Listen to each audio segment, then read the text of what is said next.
संत ज्ञानेश्वर महाराज कृत हरिपाठाचे अभंग आणि आपला अभंग क्रमांक 2 सुरू आहे. आता ज्ञानोबा काय सांगतात बघा. चहुवेद जाण साही शास्त्र कारण 18 पुराणे हरीशी गाती हो. ज्ञानोबा सांगतात 4 वेद 6 शास्त्र 18 पुराणे ही फक्त हरीचेच गुण गातात. फक्त आणि फक्त हरीचे गुण गातात. आणि तो हरी कसा आहे तर भरला घनदाट. हरी दिसे घनदाट आहे, जिकडे जाल तिकडे हरीच आहे. आपल्याला राम माहिती आहे. भगवान राम आले अवताराला त्रेतायुगामध्ये.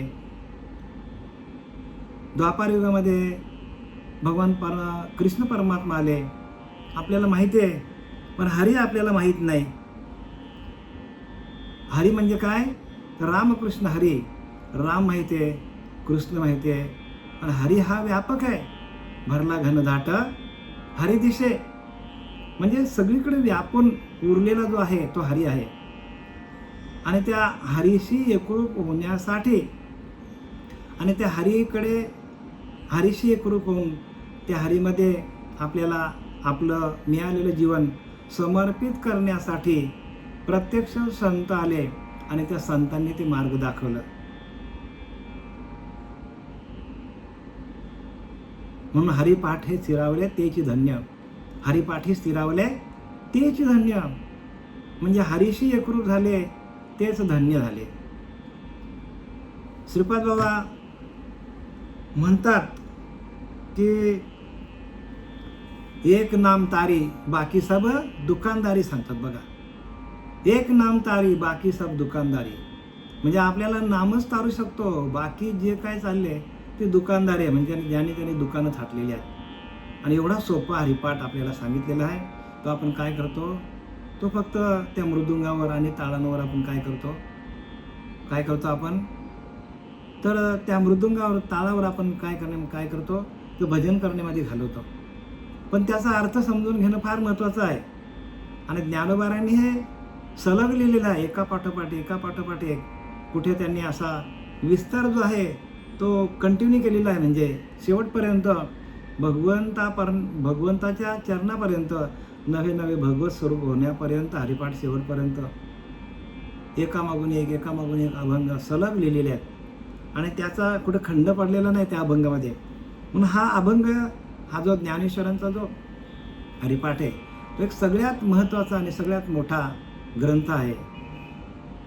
सगळ्यात मोठा ग्रंथ ज्ञानोबारांचा ज्ञानोबारांनी लिहिलेला आहे. पण तो कळण्यासाठी आपल्याला गुरुला शरण जावं लागेल. गुरुला जोपर्यंत आपण शरण जात नाही, गुरुकडून हे समजून घेत नाही, कारण संपूर्ण ध्यानाच्या क्रिया आहेत. देवाचं भजन आयुष्याच्या शेवटच्या श्वासापर्यंत करायचं आपल्याला. आणि त्या श्वासावरतीच भजन जमलं पाहिजे. अखंड हरिपाठ तेच सांगतो की श्वासावरतीच भजन करा. देवाची द्वारी म्हणजे त्याने द्वार दाखवला आपल्याला. जो श्वास जातो येतो तो आपला द्वार आहे. आणि त्या द्वारावरती राहून आपण सातत्याने चिंतन केलं तर त्याने मुक्तीचारी साधी येईल. या चारी मुक्ती आपल्याला साधता येतील. आणि संपूर्ण ह्या हरिपाठामध्ये आत्म्याचंच विवरण दिलेलं आहे. आत्मा हाच आपला परमात्मा आहे. आणि त्या आत्म्याशी एकरूप होऊन त्या आत्मदेवाचं भजन कसं करायचं याच्यावरती संपूर्ण हरिपाठामध्ये विवरण ज्ञानोबारांनी आपल्या मतीतून प्रकाशित केलेलं आहे. आणि प्रत्येकाला प्रकाशमान व्हायचं असेल तर हरिपाठ एक नामसूत्र ग्रंथ आहे. कारण नामसूत्र ग्रंथ एक सूत्रबद्ध पद्धतीने ज्ञानोबारांनी या हरिपाठाचं लिखाण केलेलं आहे. आणि प्रत्येक जड जीवाला तारण्यासाठी, प्रत्येक जड जीवाचा उद्धार होण्यासाठी हरिपाठाचं लिखाण केलेलं आहे. आणि त्याचा आपल्याला अर्थ समजला पाहिजे. म्हणून इथे काय सांगतात बघा. अभंग क्रमांक 2 चहुवेद जाण म्हणजे 4 वेद 6 शास्त्र आणि 18 पुराण काय करतात तर एका हरीचेच गुण गातात. 18 पुराणे हरीशी गाती. मला सांगा, 4 वेद, 6 शास्त्र, 18 पुराणं ही भगवंताच्या एका श्वासातून निर्माण झालेली आहेत, घोरण्यातून निर्माण झालेली आहेत. भगवंताच्या घोरण्यातून 4 वेद, 6 शास्त्र, 18 पुराणे निर्माण झालेली आहेत. आणि म्हणून संपूर्ण जे काही शास्त्र आहेत, ती शास्त्र एका नामतत्वातून त्यांची उत्पत्ती झालेली आहे.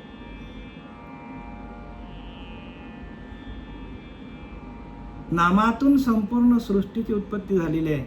नामातून 4 वेद, 6 शास्त्र, 18 पुराणांची उत्पत्ती झालेली आहे. आणि ते नामच आपल्या हातात आलं, नाम हातात आले तरच आपल्याला ह्या शास्त्रांचा अर्थ कळेल. आपल्याला नामसूत्रबद्ध आहे. आणि म्हणून ज्ञानवरा सांगतात, नामाशी विन्मुख तो नर पापी. म्हणजे ज्यांच्याकडे नाम नसेल त्यांच्याकडनं पापच होणार सांगितले. म्हणजे एवढा जिटाईने ज्ञानवरा सांगतात की सर्व मंत्रांचा राजा जो आहे तो नाम आहे. आणि तो नाम आपल्या हातात यायला पाहिजे. आणि तो नाम आपल्या हातात आला तर आपल्याला संपूर्ण ग्रंथांचं विवरणही कळतो. इथे सांगतात, संत रामदास सांगतात की नकळे नकळे नेती नेती ऐसे बोल तसे वेदश्रुती. बघा, नकळे नकळे नेती नेती म्हणजे 4 वेद, 6 शास्त्र, 18 पुराणे ही सांगतात की नकळे नकळे नेती म्हणजे कळत नाही म्हणून ते पण 4 वेद, 6 शास्त्र, 18 पुराणे पण काय झाली, मौन झाले. आणि 18 हजारो मुखांचा शेष पण थकला. हे भगवंताचं वर्णन करता येत नाही. 4 वेद, 6 शास्त्र, 18 पुराणे पण काय झाली, मौनावली. आणि हजारो मुखांचा शेष पण काय झाला, जागच्या जागेवर थांबला. म्हणून नकळे नकळे नेती म्हणजे कळत नाही म्हणून शांत झाले. कारण भगवंताचा विस्तार, भगवंताच्या नामाचा विस्तार, भगवंत कुठल्याही पद्धतीने भगवंताचा विस्तार पूर्ण होत नाही.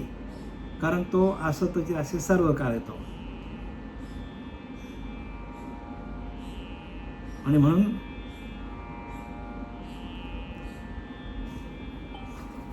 काय सांगतात तिथे, तर मंथुनी नवनीता म्हणजे काय, भगवंताला आपल्याला प्राप्त करायचं असेल, भगवंताची आपल्याला अनुभूती घ्यायची असेल तर ज्ञानोबा सांगतात मंथुनी नवनीता म्हणजे लोण्याला आपण जसं घुसळण केली.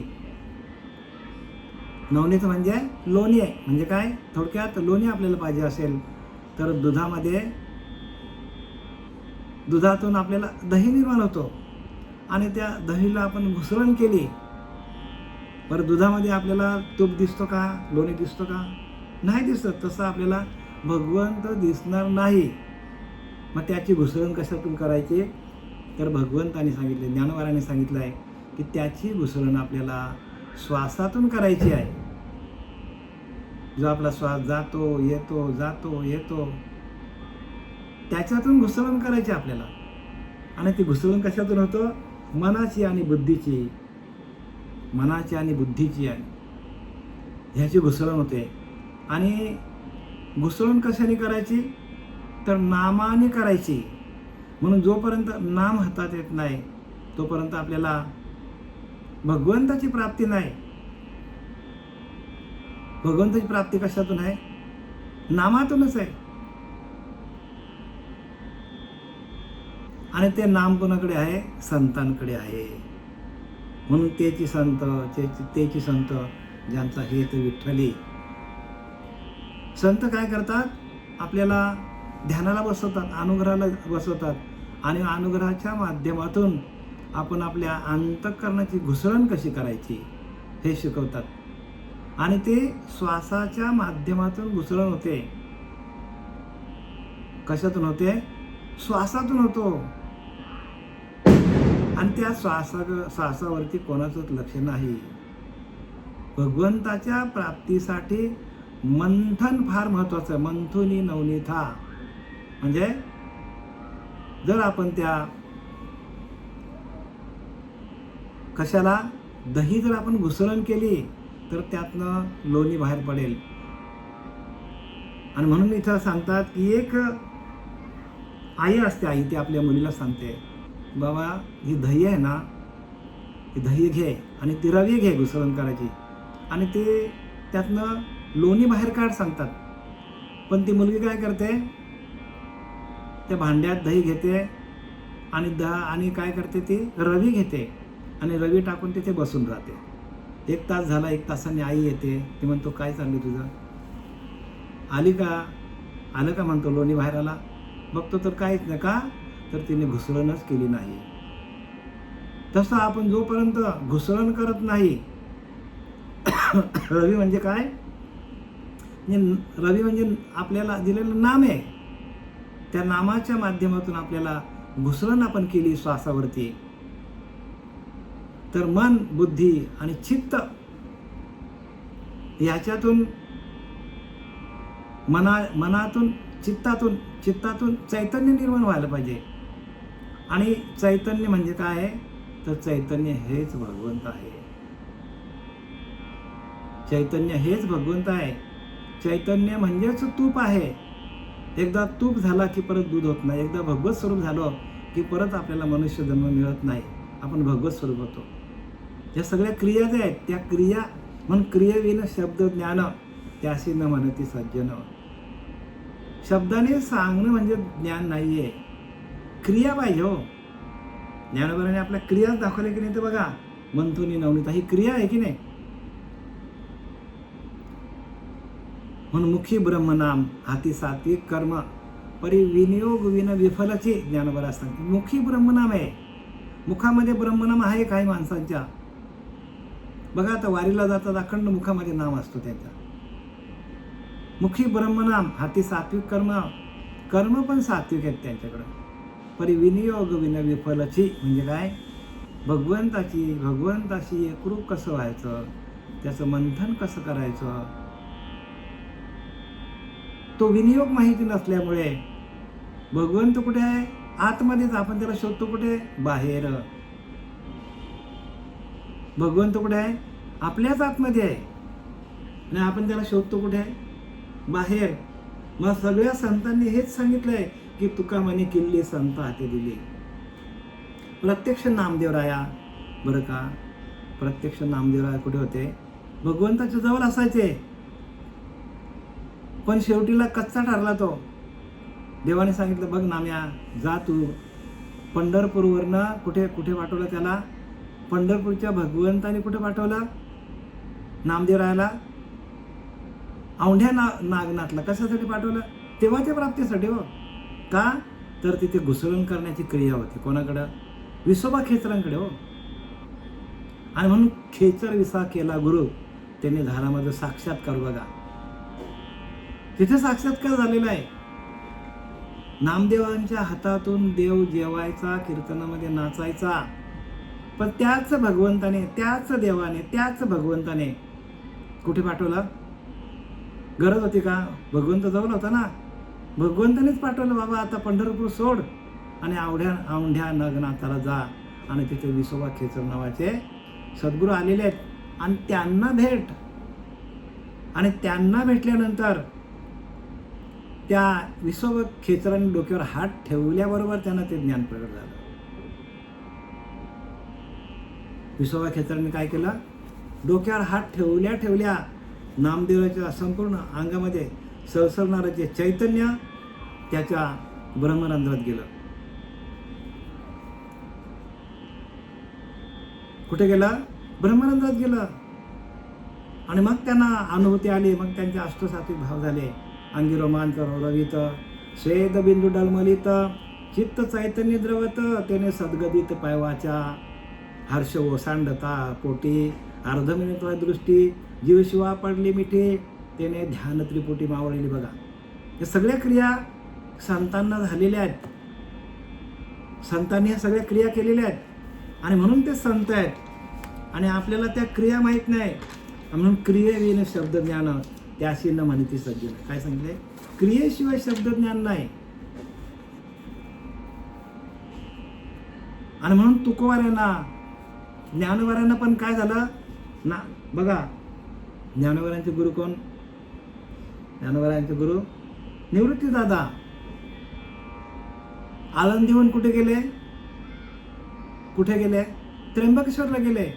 गहिनीनाथांना भेटले आणि गहिनीनाथांनी त्या गुहेमध्ये डोक्यावर हात ठेवून त्यांची प्रक्रिया चालू झाली आणि म्हणून त्यांना हे ज्ञान प्राप्त झालं. आणि म्हणून मंथुनी नवनीता तैसे घ्या अनंत हो. आळंदीहून कुठे गेले? त्र्यंबकेश्वरला गेले. आळंदी सोडली. तसं आपण जोपर्यंत सोडत नाही घर आणि गुरूंना शरण जात नाही, आपण सगळ्या देवांना जरी भेटलो तरी आपल्याला देवाची प्राप्ती होणार नाही. कारण सरळप्रमाणे तुका म्हणे किल्ले संता हाती दिले, संताविना प्राप्ती नाही असे वेद देत असे ग्वाही. बघा काय लिहिलंय. असं शास्त्रामध्ये लिहून ठेवलंय, पण आपलं डोकं चाललं तर पाहिजे तिथे. आपण काय करत बसले? प्रत्येकाने खबर घ्यावं, खबरदारी घ्या. आपण काय करतो, संतांनी लिहिलं काय आणि आपण चाललोय कुठे? ज्याचा त्याने शोध बोध घ्यावा, सिंहावलोकन करा.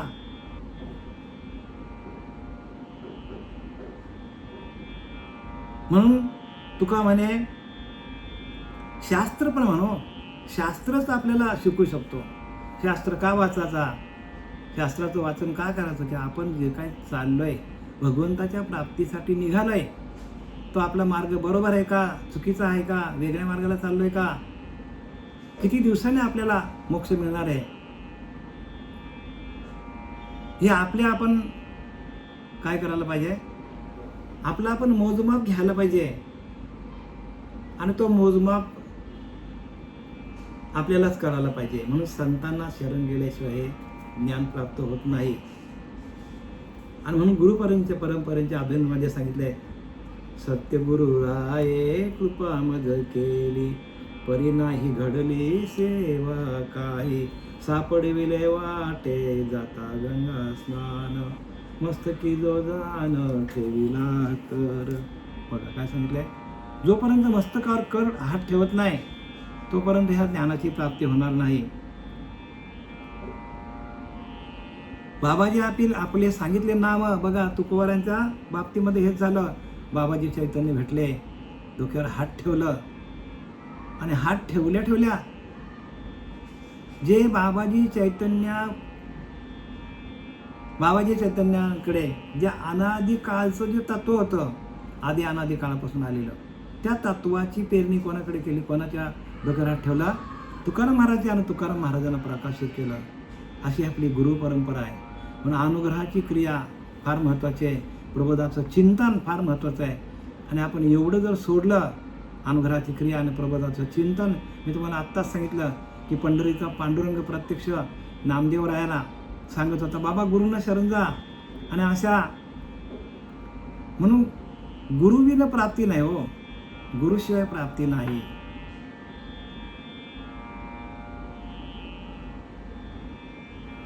म्हणून गुरु गोविंद दोऊ खडे काके लागू पाय.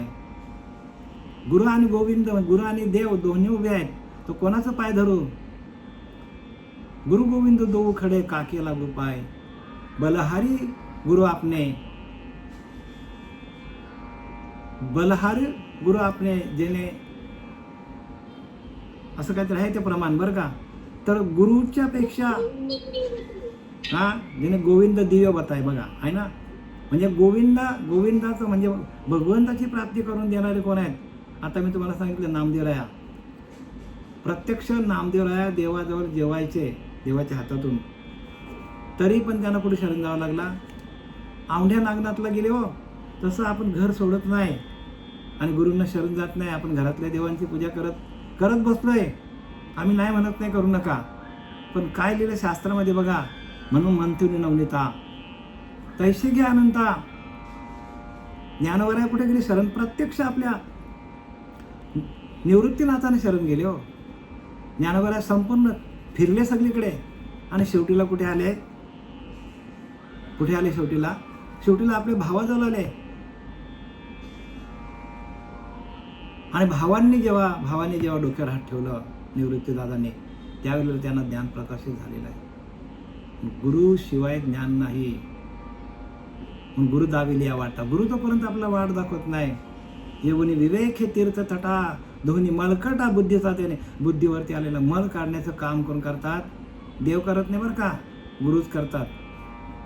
आणि त्या आपला अभंग 2 चाललेला आहे, त्याच्यामध्ये काय लिहिले? मंथुनी नवनीता. बघा, गुरु वही हरी हे मिलावे. म्हणजे आपण मंथन कसं करायचं? जसं त्या दुधामध्ये तूप आहे, लोणी आहे, पण ते जोपर्यंत त्याच्यावर प्रक्रिया होत नाही तोपर्यंत आपल्याला तूप भेटणार नाही. तसं आपल्याकडे परमात्मा आहे. दूध आहे म्हणजे त्याच्यामध्ये सगळी प्रक्रिया आहे. दुधामध्ये सगळं आहे. दुधामध्ये काय? लोणी आहे, ताक आहे, दही आहे, तूप आहे, सगळं त्याच्यामध्ये आहे. ज्यावेळेला ज्ञानोबा सांगतात की मंथुनी नवनीता, ज्यावेळेला ते उदाहरण देतात नवनीताचा, त्यावेळेला त्या दुधापासून दह्यापासून सगळं त्याच्यामध्ये आलं. तसं मंथन करण्यासाठी सांगतात.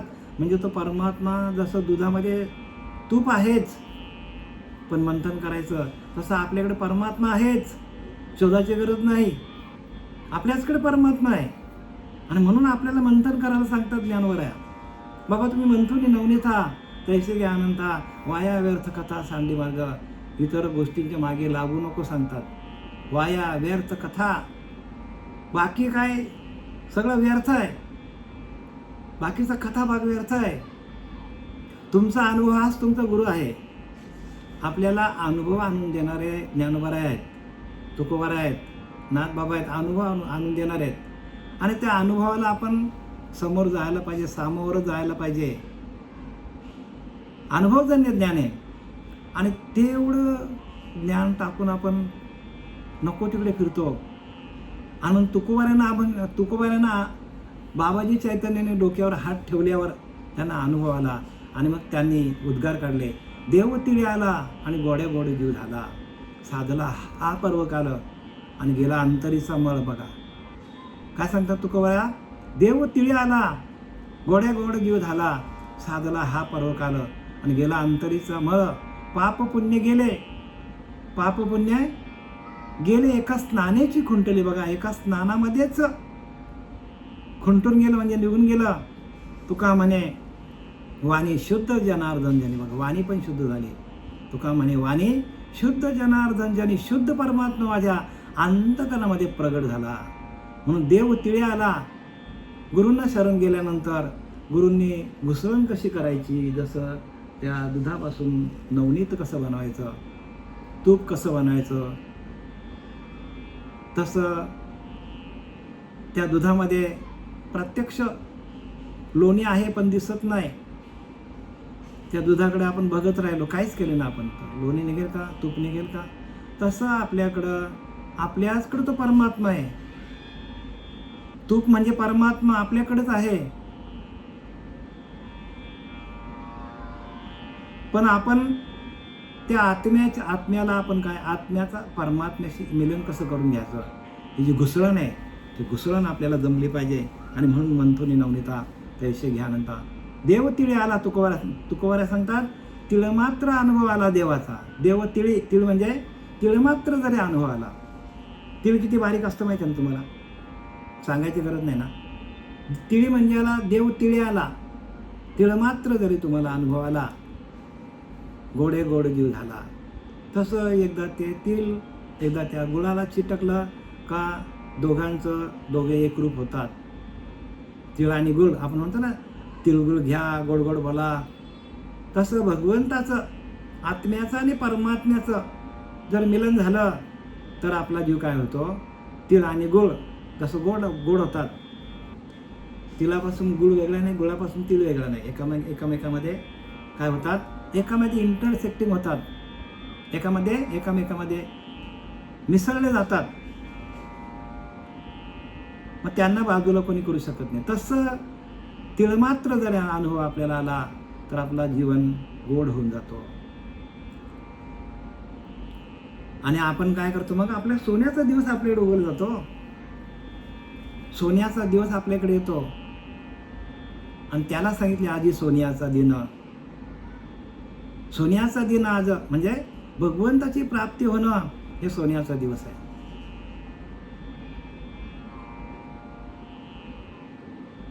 साधला हा पर्वकाल आणि तो पर्वकाल आपल्याला साधायचा आहे. भगवंताशी एकरूप होण्याची क्रिया जी आहे मंथुनी नवनीता, आणि तो पर्वकाल आपल्याला साधायचा आहे. आणि तो काही एकदम जमणार नाही, हळूहळू हळूहळू. म्हणून ज्ञानवराया सांगितले की हळूहळू पंडूस होता मीच होशी.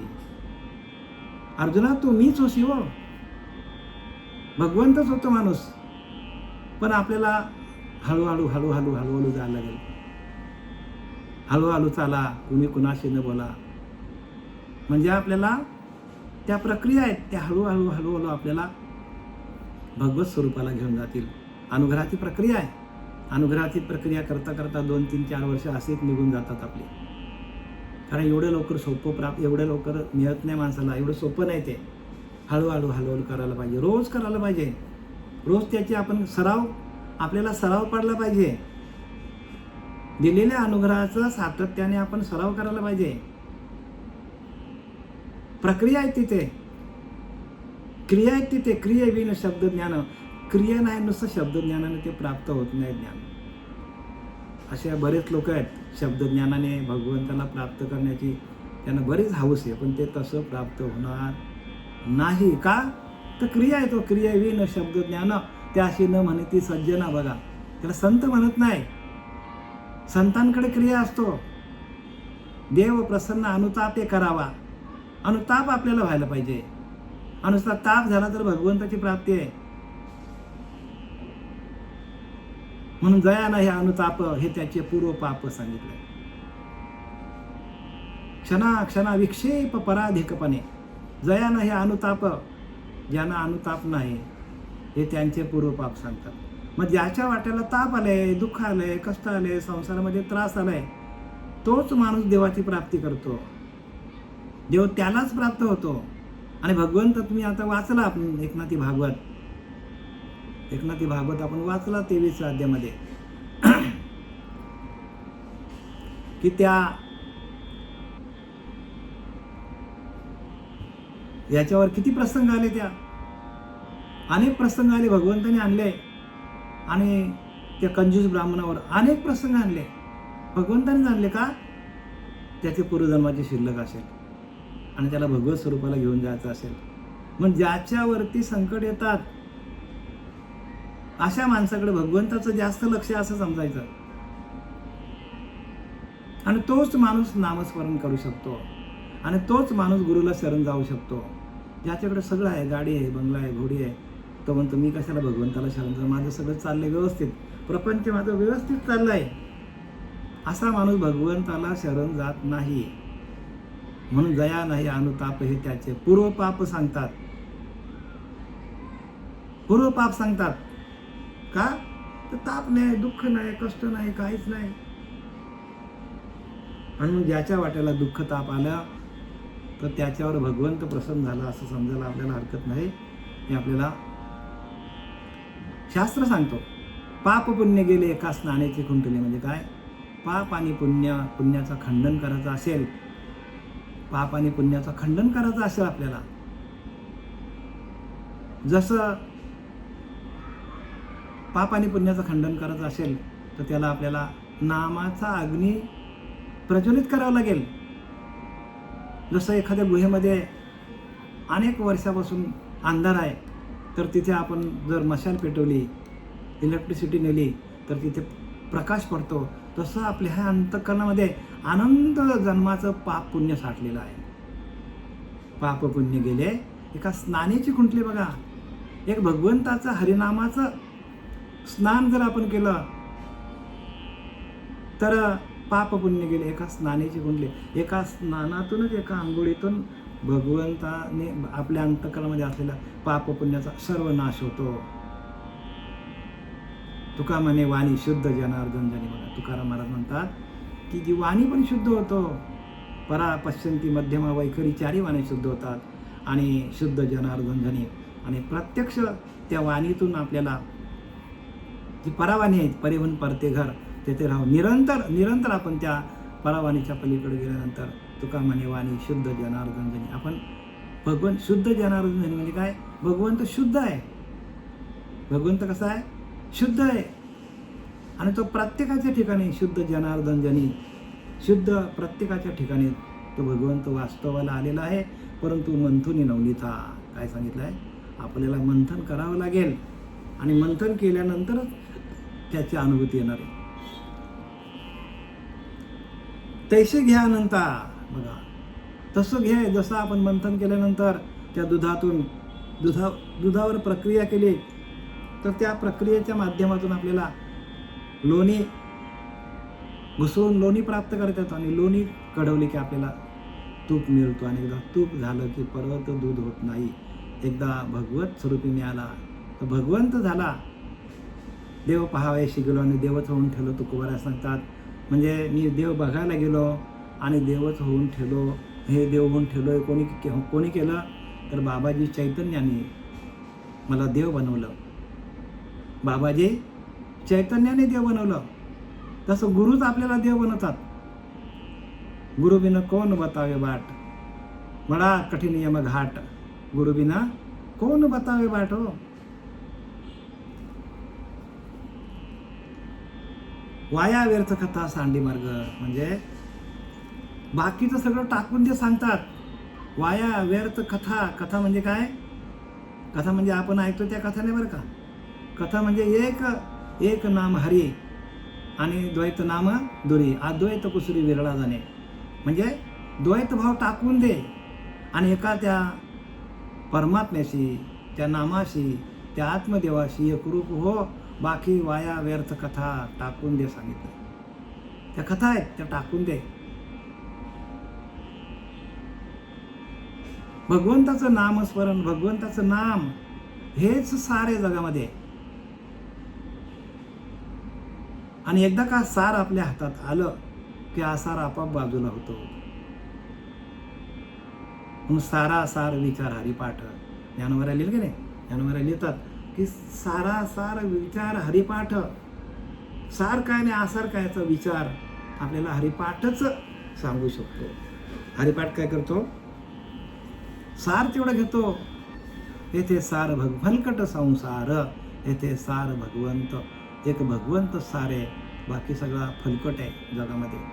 जे काय दिसतं ते सगळं फलकट आहे. एक नाम हरी, द्वैत नाम दुरी. एकच नाम हरी आहे. आणि त्या हरीला कसं प्राप्त करायचं, हरीशी एकरूप कसं व्हायचं, या सगळ्या प्रक्रिया आपल्याला प्रत्येक संतांनी त्यांच्या अनुभवातून आलेले, त्यांच्या ध्यानातून त्यांना आलेले अनुभव आपल्यापर्यंत पोहोचवण्यासाठी ज्ञानोबारांनी ज्ञानेश्वरी लिहिली, तुकोबारांनी गाथा लिहिली, ज्ञानोबारांनी, तुकोबारांनी एकनाथांनी भागवत लिहिलं.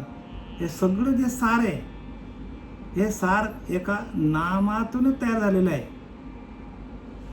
आणि ते सार त्यांच्या रोमारोमामध्ये भिनलं गेलं. ज्ञानोबारांच्या, तुकोबारांच्या, नाथांच्या, कबीरांच्या, मीराबाईच्या. म्हणून गोविंद गोविंद मना लागली या छंदो, गोविंद ते काया भेद नाही देवतया. तुका म्हणे आली जेवी नुरीची वेगळी. हे कशासाठी लिहिलं तुकोबारा सांगतात. म्हणजे आपल्याला त्या हरिनामाचा छंद जिभेला लावून फायदा नाही. कुठे लागायला पाहिजे तर आपल्या परेला लागला पाहिजे. कारण परेच्या पलीकडे भगवंत आहे, मनाच्या पलीकडे भगवंत आहे, देहाच्या पलीकडे भगवंत आहे. आणि मनाकडे येणारे विचार बाजूला सारायचे असतील तर आपल्याला आसार बाजूला करायचा असेल आणि एक सार भगवंताला घ्यायचा असेल तर त्या सार मिळवण्यासाठी भगवंताचं नाम आपल्याला सातत्याने, त्या नामाचं काय करायला पाहिजे, नामातून मंथन करता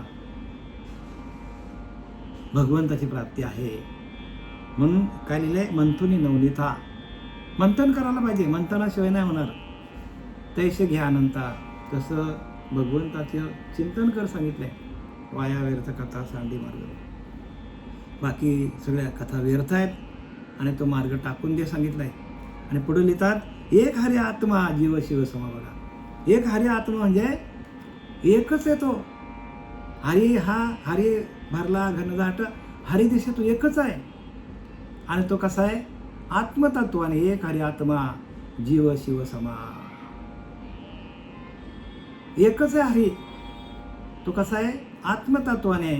आणि त्या आत्मतत्वाशी, त्या आत्मदेवाशी, आत्मचैतन्याशी एकरूप होण्यासाठी ज्ञानोबाला सांगतात एक हरी आत्मा.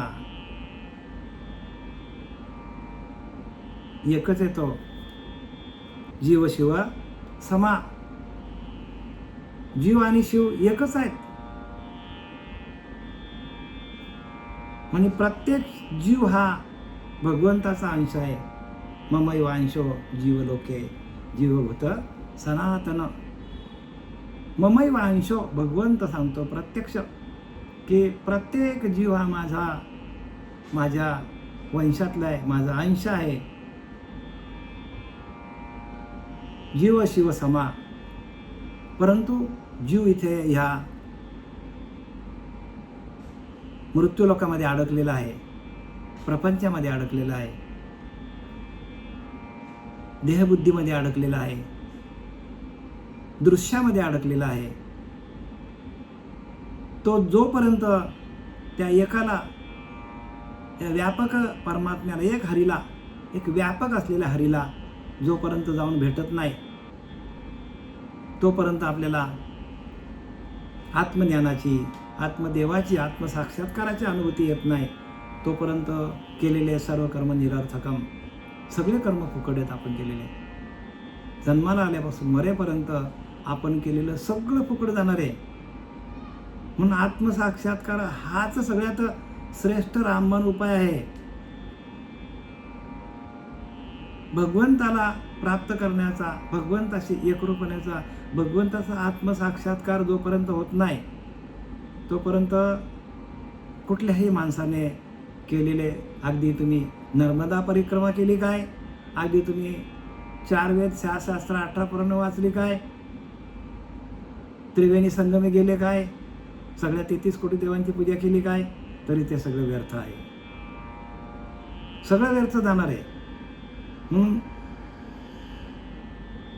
म्हणून काय करायला पाहिजे? प्रत्येकाने आत्मसाक्षात्कार कसा होईल आपल्याला, आपल्याच आत्म्याची आपल्याला अनुभूती कशी येईल. आणि त्यासाठी मंथन नवनीता. मंथन केल्याशिवाय प्राप्ती होत नाही. ज्ञानोबाने ठामपणे सांगितलं आहे, जसं दुधामध्ये तूप आहे, पण त्याच्यावर प्रक्रिया करून, दही तयार करून, घुसळण करून, जोपर्यंत त्यातलं लोणी निघत नाही, लोणीला कढवून जोपर्यंत तूप होत नाही, तसं आपण ह्याच देहामध्ये असताना, ह्याच देही, ह्याच डोळा पाहिन माझ्या मुक्तीचा, भोगीन माझ्या मुक्तीचा सोहळा. आपल्याला मुक्त इथंच व्हायचं आहे. त्या प्रक्रियातून मुक्त व्हायचं, वाचून नाही. बरं का, वाचून नाही, ऐकून पण, श्रवण भक्ती करून पण नाही प्राप्ती होणार. मग ऐकायचं नाही का? जे काही प्रक्रिया आपल्याला ज्ञानोबाने सांगितलं आहे, त्या प्रक्रिया करता करता, त्या प्रक्रिया आपल्या बरोबर आहेत की नाही, आपण बरोबर त्या नामावर आरूढ आहोत की नाही, ह्याचे आपल्याला स्वतःचं आत्मपरीक्षण करायचं आपल्याला. आणि त्यासाठी ग्रंथ लिहिलेले आहेत. ग्रंथ कशासाठी आहेत?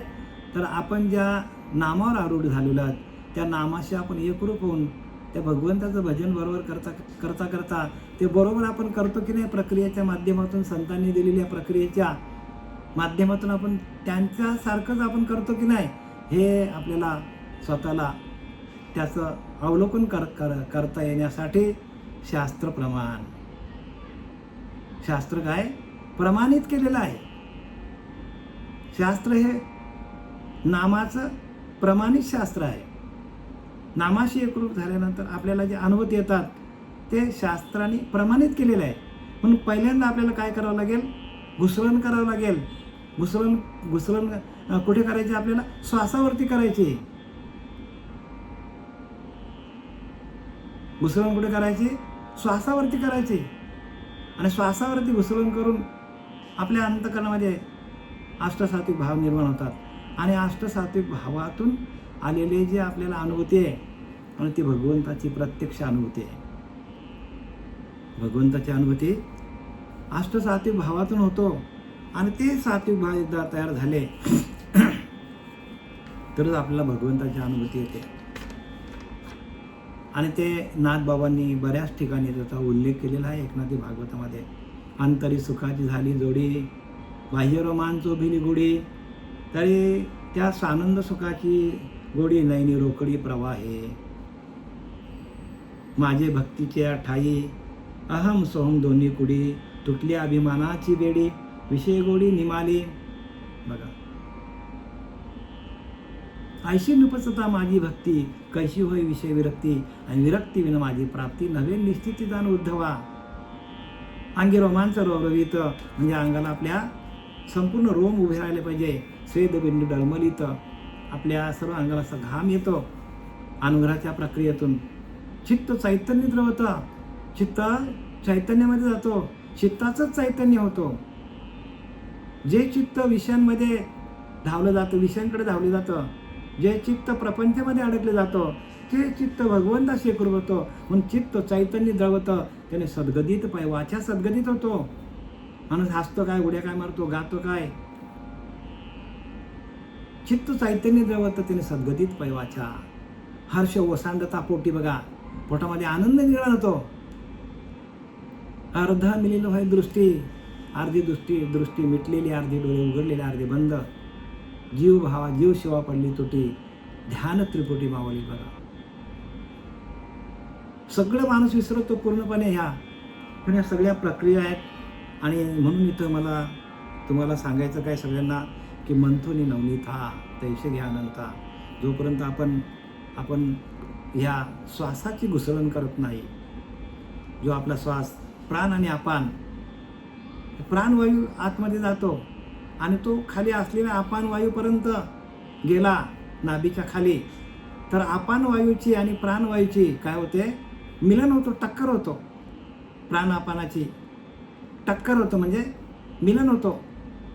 आणि त्या प्राणापानाच्या मिलनातून आपल्या पोटामध्ये आनंद निर्माण होतो, स्फुरण निर्माण होतो.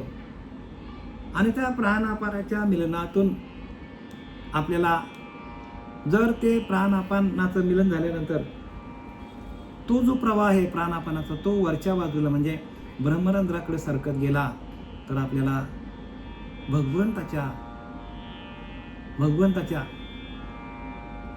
ज्ञानाची प्राप्ती होते. भगवंताच्या अनुभव म्हणजे भगवत स्वरूपाची प्राप्ती होते.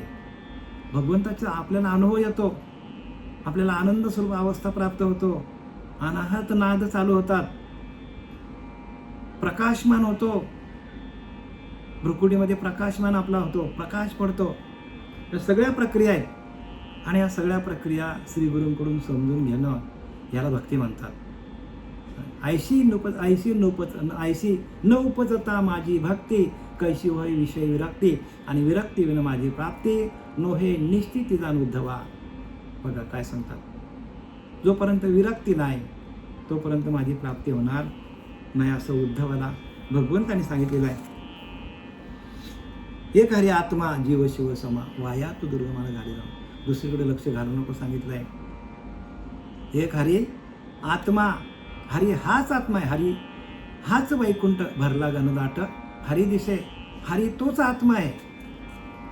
आणि वाया तू दुर्गमानं घाली, मग दुसरीकडे लक्ष घालू नको सांगितलं. कसं काय, तर ज्ञानदेव पाठ, हरी हा वैकुंठ भरला गणदाट, हरी दिसे. ज्ञानेश्वर महाराज म्हणतात, ज्ञानदेव पाठ म्हणजे हरिपाठ जो आहे, ज्ञानदेव पाठ, हरी हा वैकुंठ. बघा, हरी हाच वैकुंठ आहे, म्हणजे ते नाम हेच वैकुंठ आहे. याच्या पलीकडे दुसरा वैकुंठ नाही आहे. म्हणून स्वर्गीचे अमर इच्छिता ती देवा, मृत्यू लोके आम्हा जन्म व्हावा. या मृत्यू लोकामध्येच आपल्याला भगवंताची प्राप्ती आहे, स्वर्गामध्ये नाही बरं का. स्वर्ग नरक वाटा या चोराची या ज्ञानोबऱ्या सांगतात. म्हणून ज्ञानदेव पाठ, हरी हा वैकुंठ, आणि भरला घनदाट. सगळीकडं भगवंत सगळीकडे भरलेला आहे.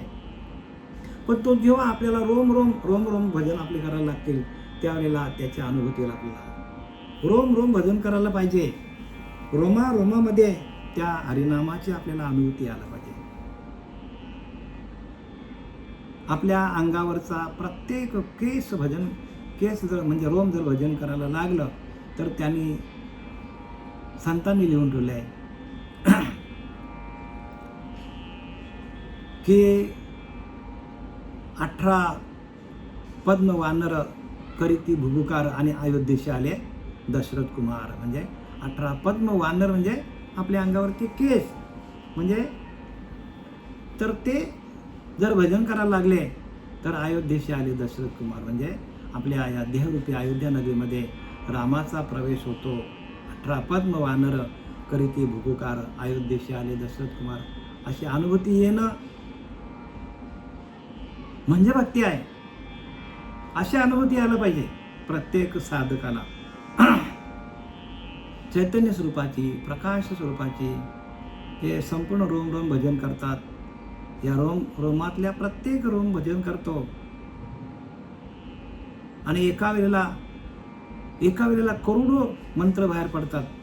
एका वेळेला प्रत्येक रोमातून ते मंत्र बाहेर निघतात आपल्या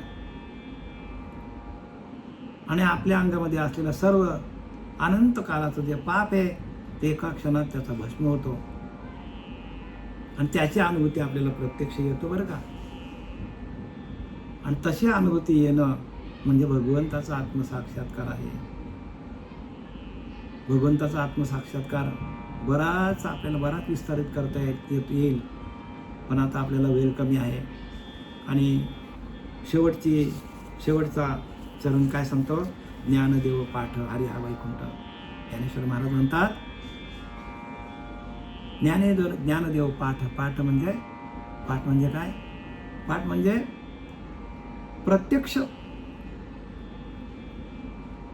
प्रत्यक्ष अनुभूती. पाठ म्हणजे पाठांतर करणं नाही. पाठ म्हणजे अनुभूती, म्हणजे आपल्या अंतःकरणामध्ये येणारी आपल्याला अनुभूती, भगवंताच्या नामाची अनुभूती. ज्ञानदेव पाठ हरी हा वैकुंठ. हरी हाच वैकुंठ आहे. वैकुंठ कुठं नाही. ते हरी हे नामामध्येच वैकुंठ भरलेलं आहे. हरीच्या नामामध्येच वैकुंठ भरलेला आहे. भरला घनदाट आणि तोच हरी आपल्याला सगळीकडे दिसायला लागतो. म्हणजे जे भेटेल भूत ते मानिजे भगवंत. हा भक्तियोग निश्चित जाणवाचा ज्ञानवरा सांगतात. जे भेटेल भूत, प्रत्येक भूतामध्ये, झाडामध्ये, सगळीकडे तो परमात्मा भरलेला आहे. जे भेटेल भूत ते मानिजे भगवंत. तो दगडात आहे, तो मातीत आहे, तो झाडामध्ये, तो सगळीकडे. भूत म्हणजे पंचमहाभूते. या पंचमहाभूतांना प्रत्येकाला जी शक्ती आहे ती त्या भगवंताची आहे. आणि 5 भूतांचा जो देह आहे त्याच्यामध्ये पण परमात्माच आहे. जे भेटेल भूत ते मानिजे भगवंत. हा भक्तियोग निश्चित जाणवाचा 100% हाच भक्तियोग आहे.